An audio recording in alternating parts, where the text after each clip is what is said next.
Thanks, everybody. Welcome to a very exciting day here at Oklahoma State University. I'm pleased to participate in this announcement of the new head basketball coach for Oklahoma State University, who will be introduced later. We rekindled something really special this last year, and I have every expectation that excitement is going to grow and be greater than ever. So get your tickets now. I do want to welcome the family, Jenny and Zoe and Ace. Welcome. We're glad you're here. I also want to thank Mike Holder, who worked very hard on this and did a great job, and with the valuable input of the committee, recommended to me that we hire Mike Boynton as our new head basketball coach, and I agreed with that decision heartily. So now I would like to turn it over to Mike Holder to introduce Mike Boynton.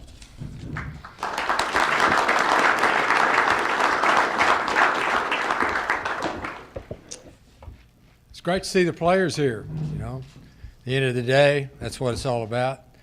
I look at you and I think about when I was 17 years old and first showed up on this campus and never dreamed what was going to happen that day, much less any other day. And look back now, and those are the best 4 years of my life. So wonderful to see you guys here. I got a lot of people to thank today. Before I get into this, I'd love to, we have great leadership at our university. We're so blessed.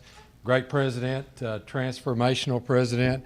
I've seen more happen on our campus in his tenure than any I can remember, and I've been here a long time, so I probably have a little bit of credibility. So thanks to Burns Hargis. I'd like to thank the regents for their support, and not only what's happened the last week, which was critical and kind of crisis management, but as long as I've been here, whether it be a golf coach or athletic director, we got great leadership at this university.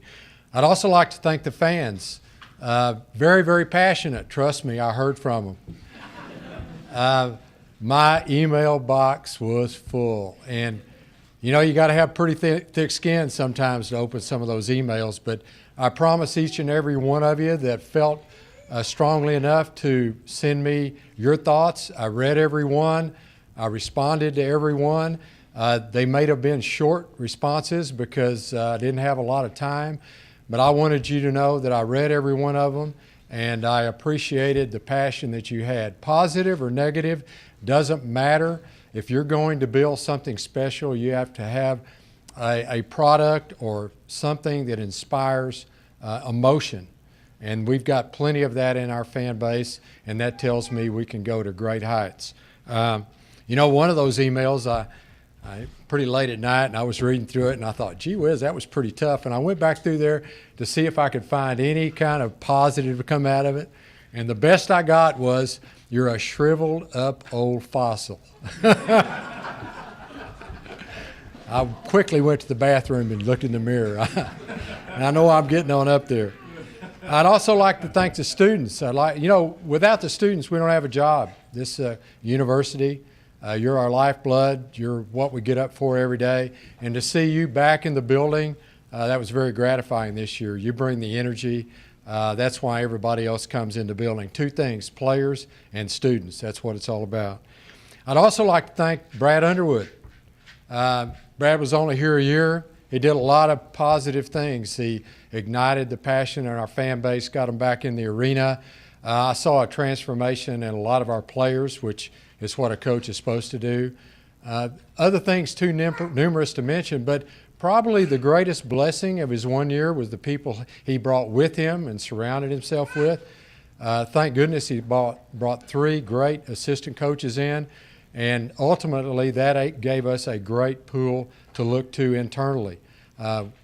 And I want to thank him for that. Very, very significant. Some of the people in the media are in my email box, question our commitment to basketball because of what just transpired. And let me assure you that we've never wavered in our commitment to basketball or any sport at Oklahoma State University. Our commitment is, if you're an athlete here or coach, we're going to give you an opportunity to dream big, win championships, make your dreams come true.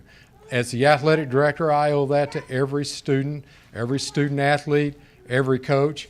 Basketball is no exception.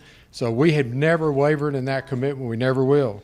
We got too much of a proud tradition, starting with with Mr. Iba, right through Eddie Sutton to today. A lot of great players, a lot of championships, 2 national championships, the first 2 back-to-back. So, no one should ever question our commitment. Let's talk a little bit about Mike Boynton and what attracted us to him. First of all, I've seen it for a year. He's a loving son. When he talked about his parents in that interview, that first one we did, he couldn't help himself, broke down and cried. That's what you like to see. Same thing about his wife. I love to hear him talk about his son, Ace, and his daughter, Zoe. Yeah, she's pretty enthusiastic about it too. She loves her father, obviously.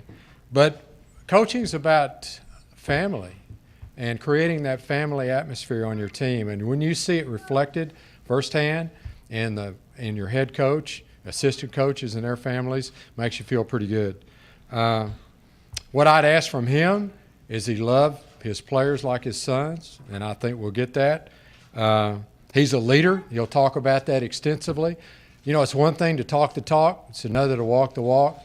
I think he'll embody every single thing that he talks about and he holds dear to his heart. I think he's a teacher. I think a lot of these players can attest to that. Jeff Carroll, you benefited from that this year. Devon Dillard, everybody. Cameron McGriff, everybody benefited from that. And we're on a college campus. That's where teaching's supposed to happen. So I feel that he's going to fit right in, and our basketball program will just be another course taught on the Oklahoma State University campus. I think he's going to change lives because of the man he is and what he stands for. I think he's going to teach kids to dream big and give them the skills to make those dreams come true. He embodies all the qualities that I hold dear in coaching. I think those qualities are timeless. They've never changed. I don't think they ever will. The game of basketball or football or any sport will evolve, but the principles that matter will be the same, time immemorial. And we started here with Ed Gallagher and right through Mr. Iba, right through Eddie Sutton. And I see it every day today when I walk the halls of our arena or over there in the West End zone where the football coaches are. We're surrounded by greatness. We're surrounded by people that embody these qualities, and not just the coaching staffs, but the support people. It takes a village, to create greatness, to raise a son, to make a difference in the world, and we've got a great village here. We got a new leader, a new sheriff in town. We are the Cowboys. So my message to you, and I know you're from Brooklyn. You're going to have to, I guess, learn how to ride a horse. Or put on a pair of cowboy boots. That's right. That's as far as I go. But I'd say it's time to saddle up and ride for the brand and salute our new sheriff, Mike Boynton.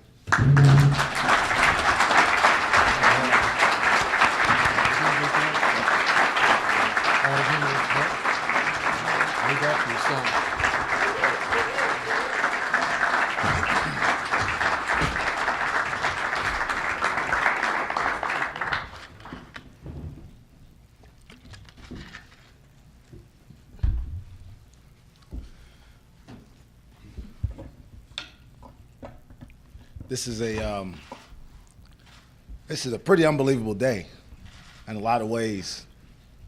At 35 years old, I really did think I would be a head coach. Had no idea I'd be the head coach at Oklahoma State University. Thank you. Thank you. There's a lot of people that get credit for me standing here today. Dr. Hargis, Mr. Holder, who've given me this appointment, the board, thank you guys. The city of Brooklyn that raised me, all my friends I grew up with.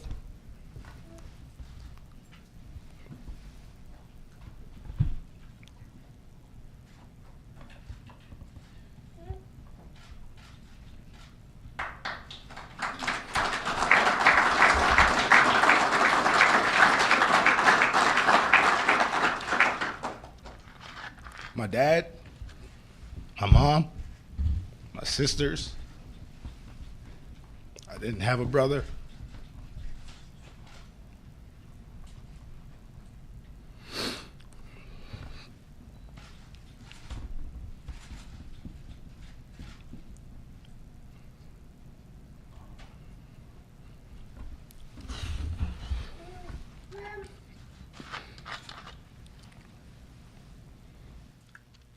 Excuse me.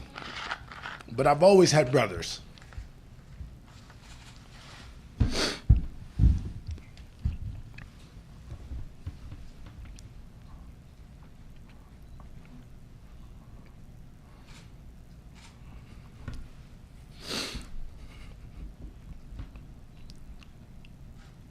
Sorry, guys.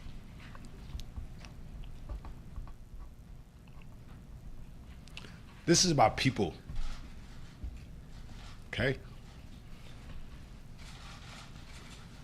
And real relationships.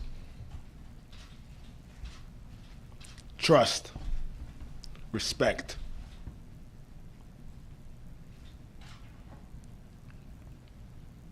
Hard work. It's all I know. That's it.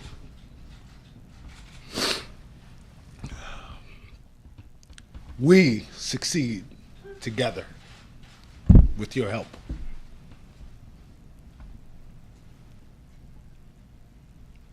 We support one another.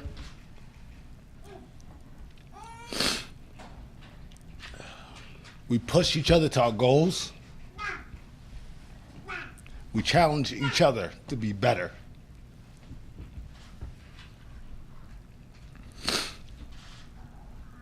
There's a great opportunity here today. And thanks to Brad. He's part of the reason this is happening. But it's about these guys.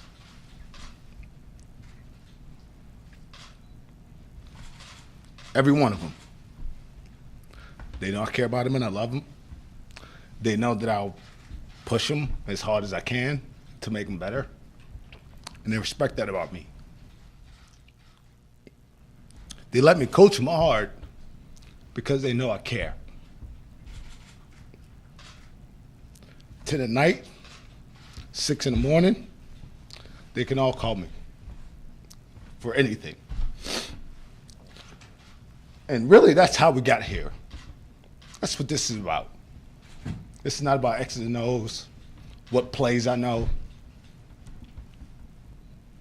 I know people. It's about building men. 18, 17 sometimes, to 23, 24, and making a difference somehow, positively in that time. We have a tremendous administration here at Oklahoma State University. We get great support. I've gotten to know Mike Holder really well over the last week. He's not as bad as they say.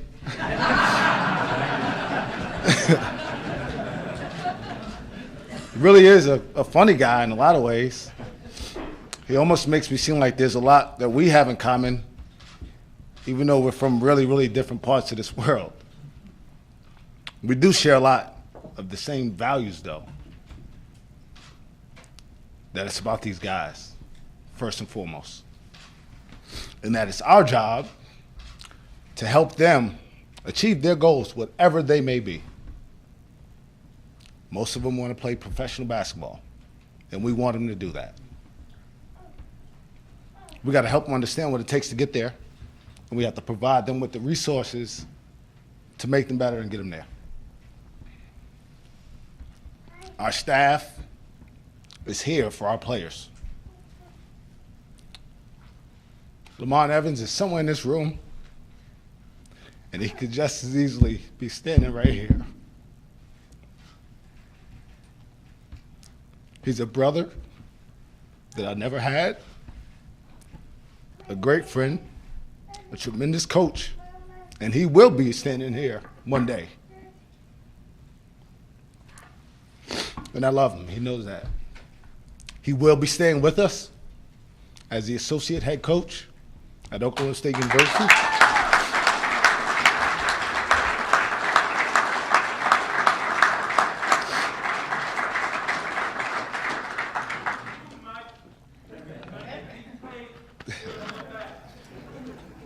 Nobody understands what he's saying, but I got him. I got him. That's my co-coach. I have a head coaching title.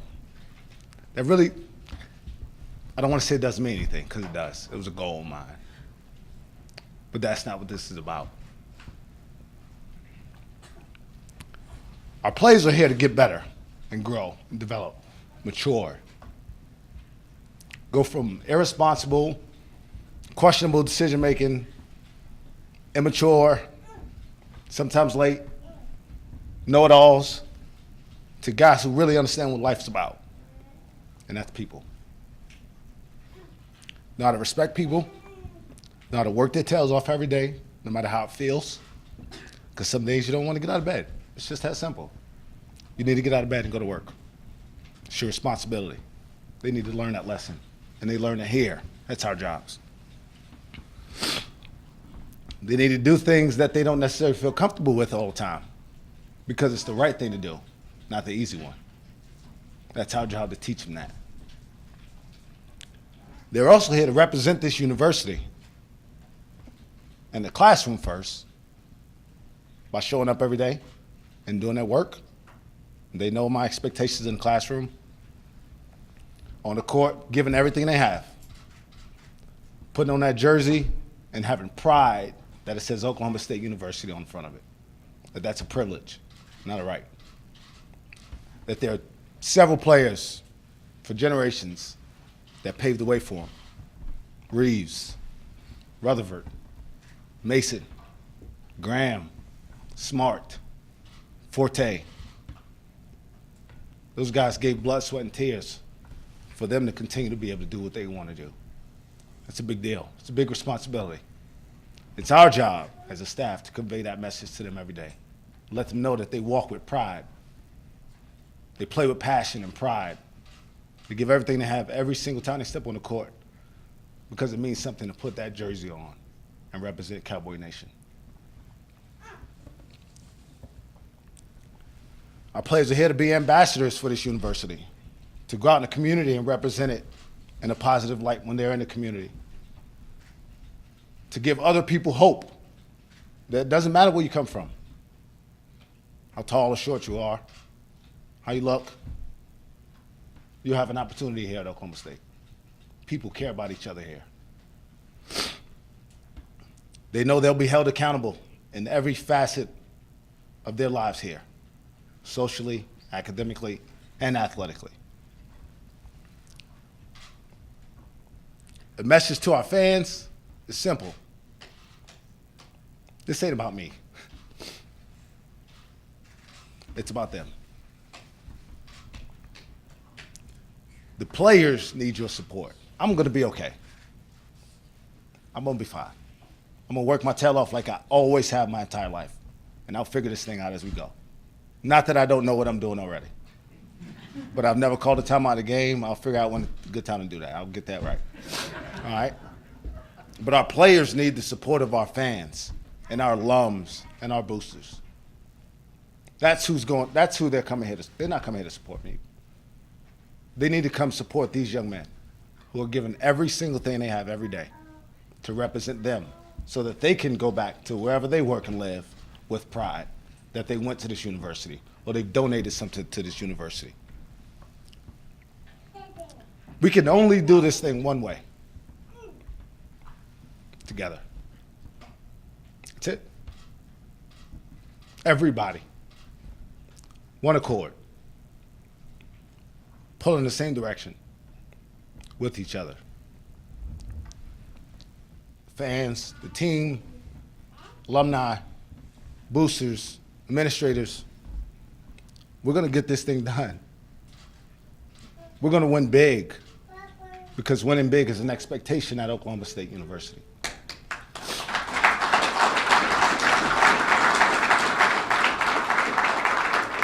I told our players this last night. We had a good season. I'm no fan of good. Got no interest in it. I want to be playing this weekend. I want to be great. I want to be nationally relevant because we can. We have, and we can again, and we will again. Been to the Final Fours, won national championships, have had great players, guys who played in the NBA. We'll do all those things again. But we can only do it together. We will, all of us together, get this thing done. And like I told our guys, let's work. Let's work. I'll take any questions from. Go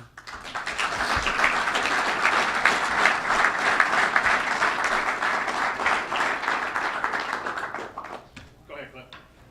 If you could, Cliff Brunt, Associated Press, if you could talk more specifically about the influence of two men, Brad Underwood and then also Frank Martin. Yeah, ironically, I met both. Well, I met Brad, who I worked for the last 4 years, through Frank. I'd known Frank, and Frank came into South Carolina in 2012. I was on the staff that they replaced, and I learned a lot about Frank because he didn't owe me anything. But he gave me an opportunity to stay on this program because he cared about me and my family. Subsequently, I got to know Brad by being around the program that year. And we shared a lot of conversations about different things. Obviously, I knew a lot about the area, which he was kind of new to from a recruiting standpoint or basketball philosophy. And when he got his opportunity to be head coach the following spring, well, I assume one of the first calls he made was to me to ask me if I would be his head coach. And I won't go into too much detail about it, but I didn't know where Stephen F. Austin was until I got home and explained to my wife that we were going to Texas. And we looked on the map and didn't find it in Austin, Texas. So, Brad and I developed a great working relationship. He's a really good friend, and certainly wish him the best at his next destination.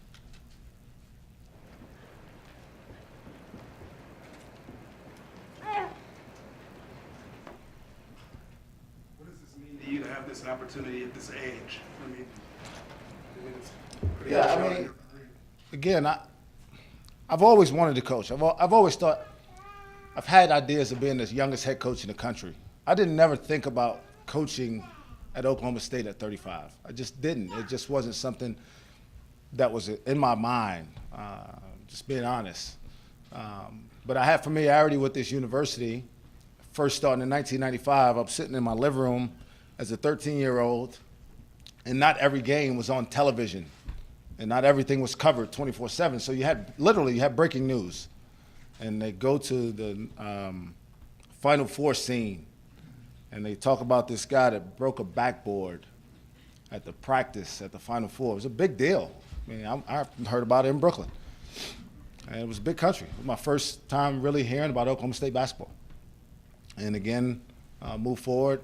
In 2004, when I was a senior in college, my team played in the NCAA tournament, and we played in Kansas City, the same place that Oklahoma State played. And so I've always kind of had an idea of what the school was about, that it was a nationally relevant program and had a lot of success. But I don't think about my age when it comes to this thing. I've worked really hard, and that's all I really think about on a daily basis. Every day I wake up, I think about, am I going to give everything I have in every way I possibly can? And my message is to our guys is to do the same thing. If you do that, you respect people, you treat people the right way. I'm a walk and live an example of eventually, and you don't know when or how, it'll work out for you.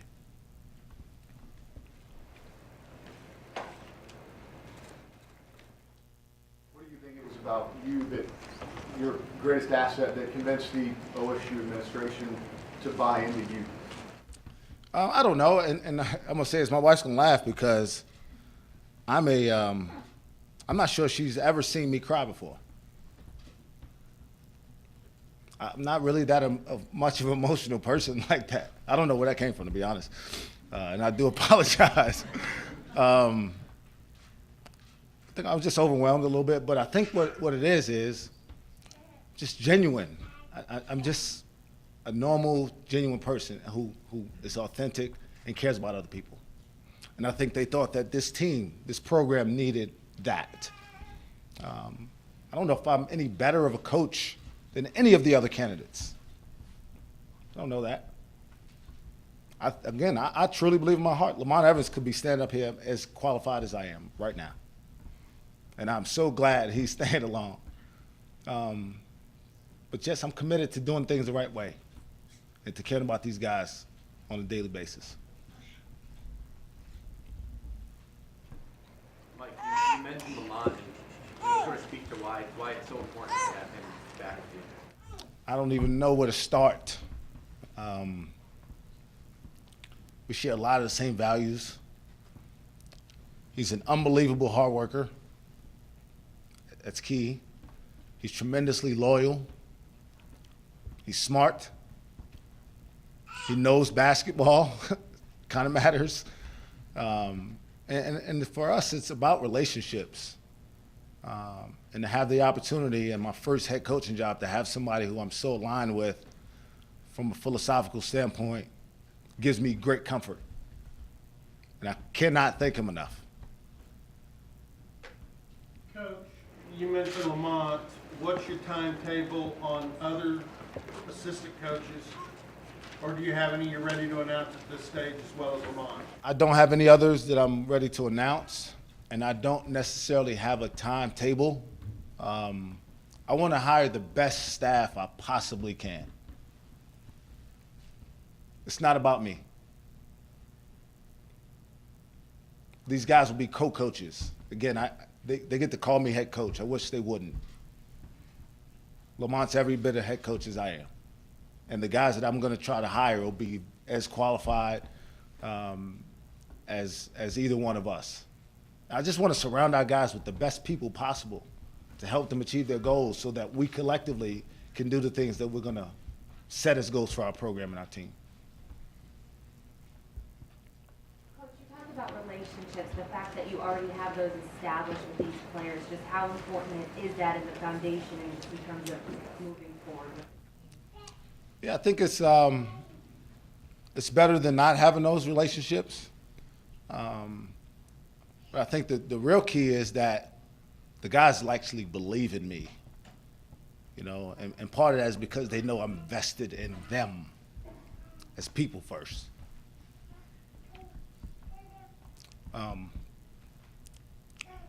That'll give us a great place to start. I know a lot of their strengths and most of their weaknesses, right, Devon? And so we're going to be able to hit the ground running a little bit quicker than maybe someone coming in from the outside who don't know these guys, and that'll be an advantage. Mike, I know Coach Holder mentioned your family earlier. Would you like to give them maybe a special introduction to everybody here? She's always been introducing herself all day, so. Zoe, can you wave? Ace. Zoe's 1 and Ace is 4, and my wife, who is.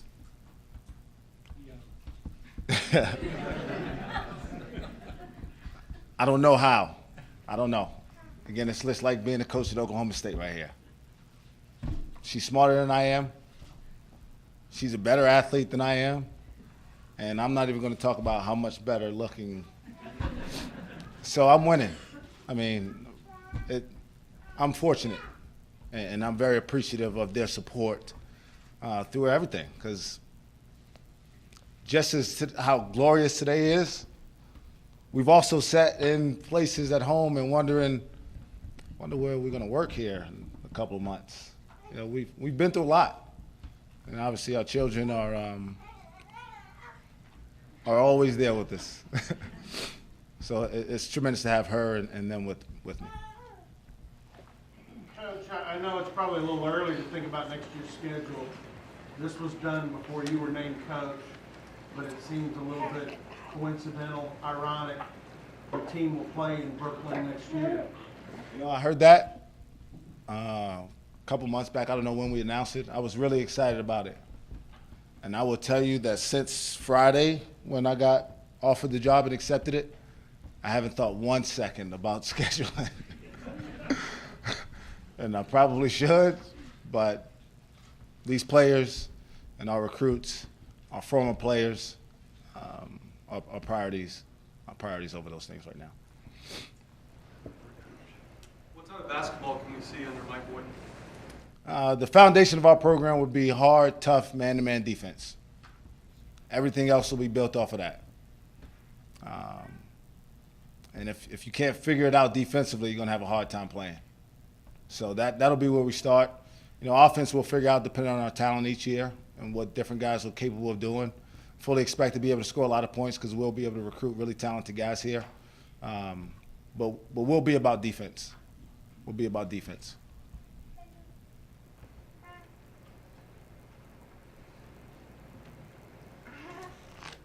have you had any conversations with Brad since you've been hired and what have those been like? I have not. I got a text message from him on Friday congratulating me, and I sent him a text saying thanks. And that's been the extent of our interaction. Whenever he was hired, was there ever any thought that you might be going up there as well? There's always a thought, you know. I worked with him for 4 years, and so I guess naturally you start thinking, I may not be coaching here. I'm got to make sure that they're okay. But it never materialized, and I'm thankful for it.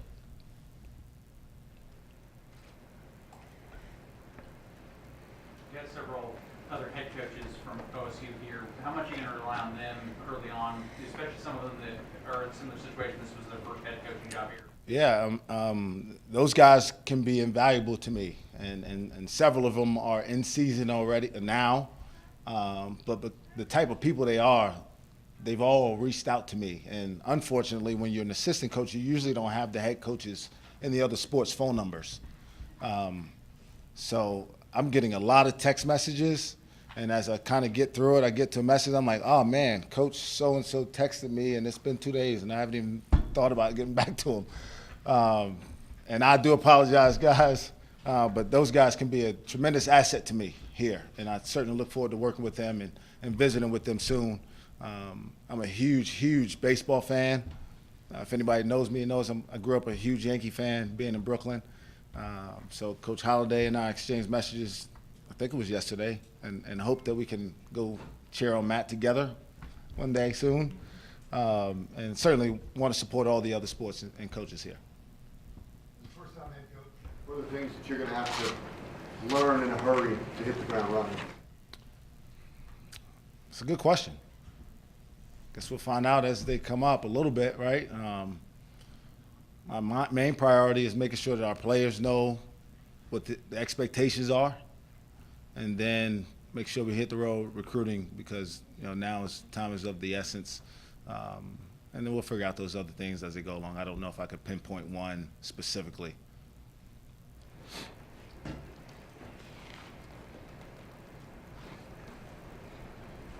Coach, I know this is about Oklahoma State, but what does it mean to you to see your alma mater go to the Final Four? It's never been done before, so man, that's awesome. I love watching them have success. And again, Frank Martin's a man that I have tremendous respect for as a person, beyond being a basketball coach. So I certainly hope they do really well. My main focus is on this job and going out and making sure our players are comfortable where we are, and then going and getting good players so that one day we're playing this coming weekend.